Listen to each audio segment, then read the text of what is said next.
So now we're going to talk about non-sector providers that are relevant to outdoor recreation. So here I have a picture of the Frank Church River of No Return Wilderness.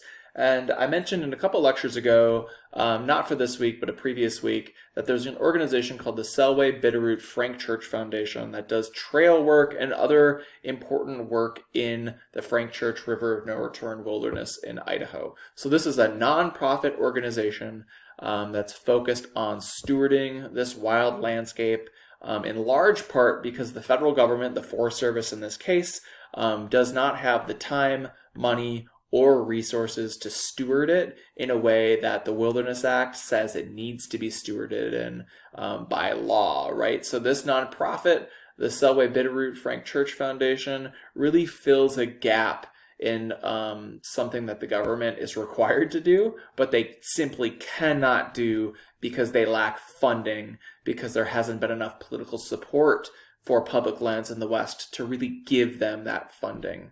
So, nonprofits play a critical role in outdoor recreation.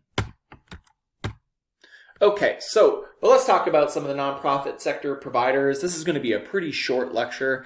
So first things first, there's professional groups and associations, right? So these are organizations that often present research, do education.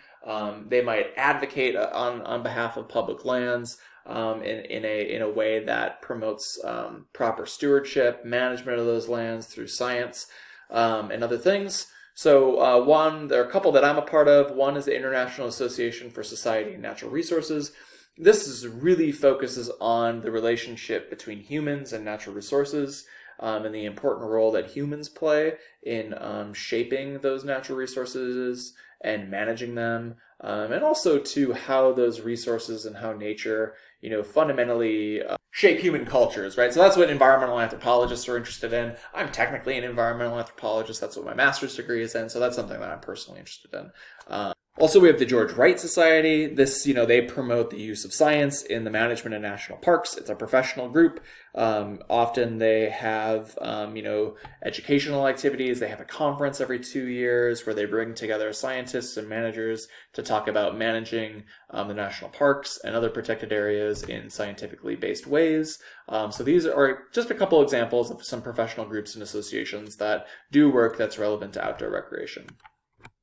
Okay, so we also have land protection organizations. So often these are organizations that will buy or help manage plots of land that are owned by the nonprofit sector to steward them in particular ways, often for the use for outdoor recreation, right? So the Nature Conservancy, not all of their sites are open for outdoor rec, but certainly a few of them are. The Nature Conservancy is huge. They're across the world. Lots of sites in California, lots of sites across the West, really lots of sites across the whole United States. The Wilderness Land Trust is based in Colorado, and what they do is they buy land that they then donate to agencies to become part of the National Wilderness Preservation System on which recreation occurs. And then there's a group like the San Juan Preservation Trust. So this is San Juan Islands in Washington. And again, they own land, protect land, and they are a nonprofit entity. So they're a 501c3. Okay, so we also have conservation, preservation, and environmental organizations too. So these are groups that, might promote education. They might promote all sorts of different things, but ultimately, I think really what their main goals are to protect landscapes, to protect processes, to promote preservation and conservation and environmental values. And all of these things, as you can imagine, are relevant to outdoor recreation, right? The Sierra Club was started in California, as I'm sure many of you know, and they've played a critical role in helping establish laws and helping to establish particular areas that now a lot of outdoor recreation occurs in.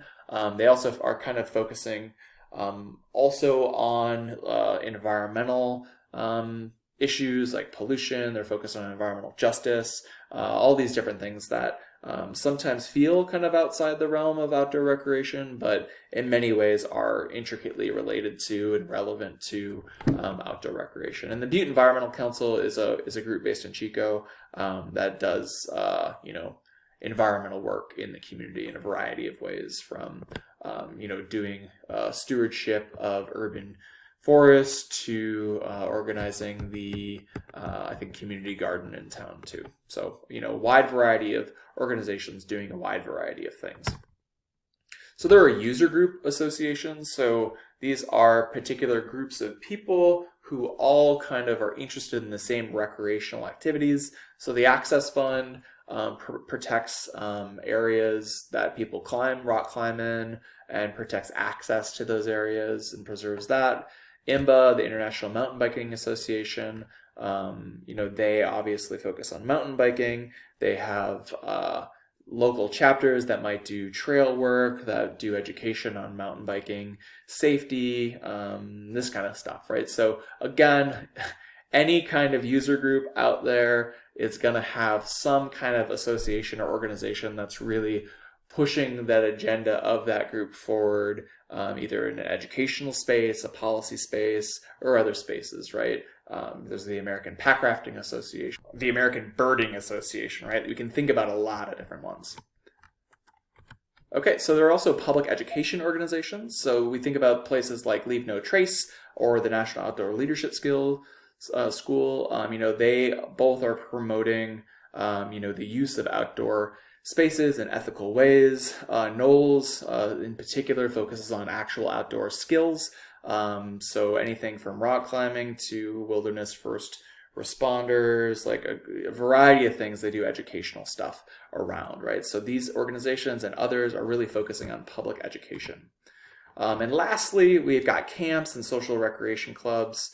So Boy Scouts, Girl Scouts, the YMCA, the YWCA, these different groups all play a really important role in outdoor recreation, right? They provide activities, they provide lodging, they provide actual land for people to do outdoor recreation activities on. Places like the Boy Scouts and Girl Scouts will focus on particular skills that aren't just limited to outdoor rec, but sometimes they are really relevant to outdoor recreation. And also leadership and that kind of stuff. So we see, right, that the nonprofit sector plays a really important role in a variety of ways in the context of outdoor recreation. So I just wanted to end this by, talking really, really briefly about how all these three sectors, the public, private, and nonprofit sector, are all really important to outdoor recreation.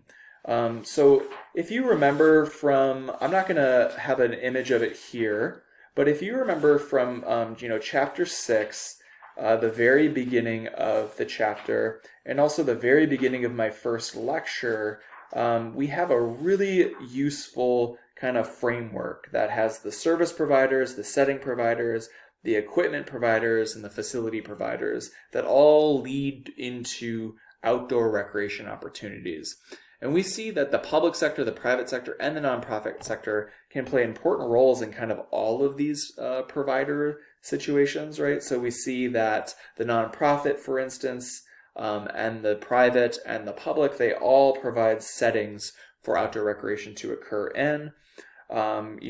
We see that all of these entities, all of these providers also, they provide facilities, right? And we can be creative in thinking about how maybe the public sector could provide equipment, or maybe they do provide equipment. I know there's lots of examples of state parks that provide snowshoes or skis for people for free, actually, and for rent as well, that aren't ran by a commercial kind of entity. It's actually the park itself that's providing those things.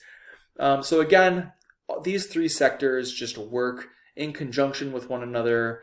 Sometimes there might be friction between them, right? You can imagine that maybe some private sector folks would really want more and more people to go out on a river, let's say, but the public sector, the federal government says no, in order to protect this resource, in order to protect the outdoor recreation experience, we need to limit the number of people who can go down this river every day. So you can think about how there might be some friction between these, but they really work in conjunction. with one another and sometimes against one another to create this really complex and dynamic and exciting space of outdoor recreation. So I hope that this was helpful, and thank you.